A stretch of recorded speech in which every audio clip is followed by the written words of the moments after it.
before I get into this video, I'm gonna hit y'all with this question of the day. Hey, for the next 5 years, who would you rather have? Lamar Jackson or Dak Prescott? Let me know in them comments right now. Come on. Yo, what's good, YouTube? My name's Isaiah Hooks. This is the 3A Radio Podcast. Well, here, man, we embrace the game of football, man. Yeah, that's what we do, man. We're gonna hop straight into it. This week, man, I'll be talking about the NFC West and NFC East matchups that's going on here this week, today, right now, actually, here on Sunday. And I'm gonna start off with the Cowboys, man. America's team, right? You gotta start off with them.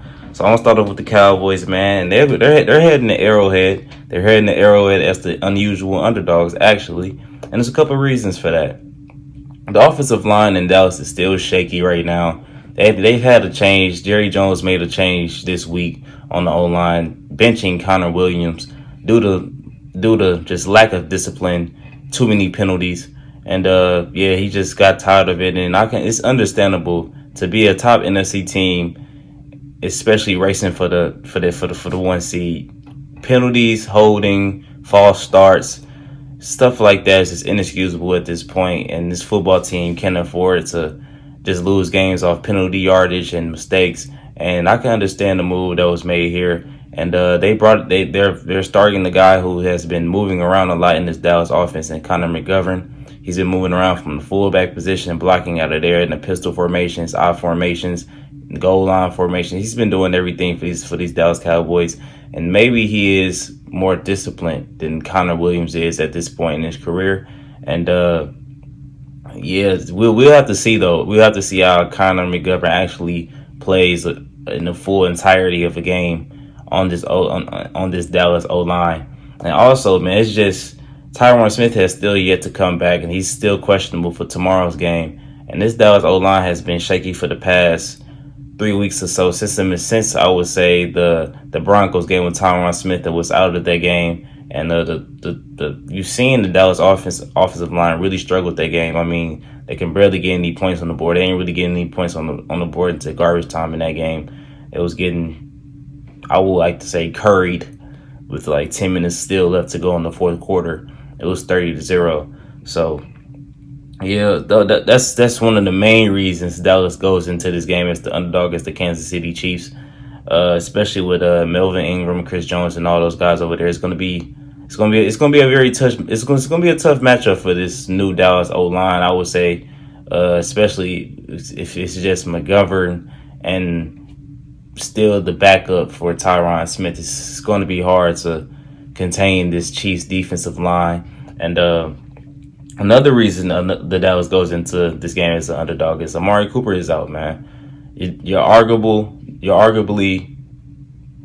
I don't know at this point for me, I would say he's the number 2 receiver on the Dallas Cowboys, but many believe Amari Cooper is the number 1 receiver on the Dallas Cowboys, and he's going to miss this game due to COVID reasoning. He tested positive for COVID, and also he might not only miss this game, he might miss the game on Thursday due to it being a short week that they have to play on Thanksgiving against the Las Vegas Raiders. And that's going to be a big blow, especially if they drop 2 in a row in 1 week. I mean, it's most definitely going to, you can't even say most definitely right now in the NFC it's going to knock them, it's going to knock them off. If it's going to knock them out contention for the 1 seed. But to go down, the Packers are 8-2, and if the Cowboys drop two games this week and drop to 7-4, that wouldn't be quite ideal to, try to chase the Packers and get that 1 seed, because the Packers are looking like they're sitting pretty. I mean, the Packers have a meeting with the Los Angeles Rams here in a week or so. So we have to see then who's who and what is what then. But back to this Dallas game, back to this Dallas and the Chiefs game. For this game, the Chiefs defensive backs aren't really too strong to the point where I think they can lock up CeeDee Lamb, who I really think is the number 1 wide receiver in Dallas right now. And plus, I feel like Michael Gallup could step into that number 2 role for the week for the time being. Because this is Michael Gallup. Michael Gallup was the number 2 role before CeeDee Lamb really stepped into this limelight due to Michael Gallup being hurt for extended amount of time. and CD Lamb has taken over, and I believe he's still gonna do his thing and percolate tomorrow in this game. I don't believe anybody over there, luxurious need, anybody that the Chiefs have at the cornerback position can stick with CD Lamb or even Michael Gallup. So it's still gonna be a tough matchup for the Kansas City Chiefs to come out and guard the Dallas Cowboys, especially with the tight end still coming at you, and you still have Zeke Elliott and Tony Pollard still coming at you. So it's not going to be easy by any slaying just because you're missing Connor Williams or Tyron Smith and Amari Cooper. The Dallas Cowboys is still a very talented team, and they have guys that really can step up and play at high levels. Cedric Wilson can come in and throw the ball just as good as Dak Prescott. Apparently, he's throwing spirals on the run.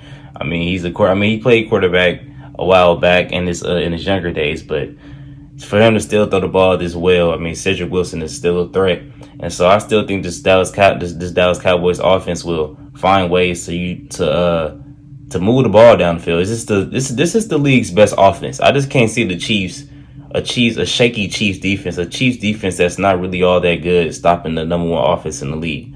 I still have Dallas most likely putting up 27 to 30 points. Dak Prescott is playing at an MVP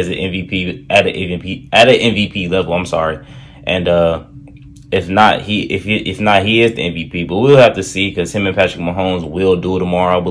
I do believe this Dallas Cowboys defense will give up some big plays, man. I mean, they have a lot of injuries on this Cowboys D line, and it's going to be hard to generate pressure on Patrick Mahomes. And even if you do try to blitz Patrick Mahomes, that wouldn't be a recipe for success.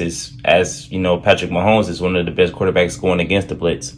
And this Dallas D line has a lot of injuries. I mean, of course, you have no Lawrence, you have no Gregory. I mean, it's just a lot of guys that you really do not know. A lot of guys that okay, not you personally that's watching this video, but a lot of people wouldn't know the guys on the Dallas D line. I mean, I barely even know them. I don't mean to, cause disrespect, but it's just like to go against this Chiefs, and the Chiefs have a great offensive line with Creed Humphrey over there, Orlando Brown, but the Chiefs will be missing Niang on the right side, so that could prove to be a weak spot that the Dallas Cowboys could attack and get pressure off that I believe that's the right side that Niang plays on at the right tackle. Michael Parsons, he might have to go in and play some DN, man, but we'll have to see how that goes because if he plays DN, who's going to cover Travis Kelce? And he's the only viable option to cover Travis Kelce. I don't trust in Leighton Vander Esch to covering Travis Kelce on his own. So Michael Parsons will most definitely have to play Travis Kelce as he has the speed and the size. So that's gonna be a matchup to watch. Travis Kelce versus Micah Parsons, and also Trayvon Diggs versus Tyreek Hill.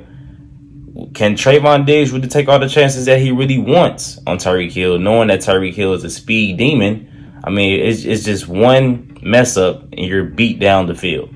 So we'll have to see. I mean, Trayvon Diggs he's a pick artist, and he's gonna try a lot of things. Him and Marcus Peters are virtually the same cornerback, and taking all those chances, I mean, a lot of times those prove to be very, very, very costly for your team, taking all those chances, because it can cause big plays, and Tyreek Hill is a big play guy, so you have to just watch out for that Trayvon Diggs. I do believe Trayvon Diggs can play very sound and very sound in technique on Tyreek Hill with some help, but over the top, but yeah, all the chances that he would want to take, he'll have to keep it to a minimum, knowing the speed that Tyreek Hill has.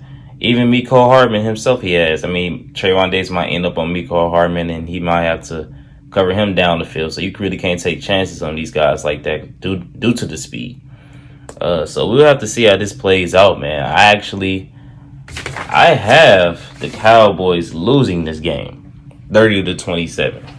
And I just believe the Chiefs have found a groove, and I believe they'll just keep on building off that. I just believe they'll just outscore the Cowboys in this one. That's all. I don't believe I just can't see Patrick Mahomes not scoring a lot of points, knowing he doesn't have too much pressure on him. So yeah, man, I have the Cowboys losing this one. Unfortunately for you Cowboys fans, I expect the Cowboys don't expect the Cowboys just to just get down bad after this loss though. This will be an understandable loss.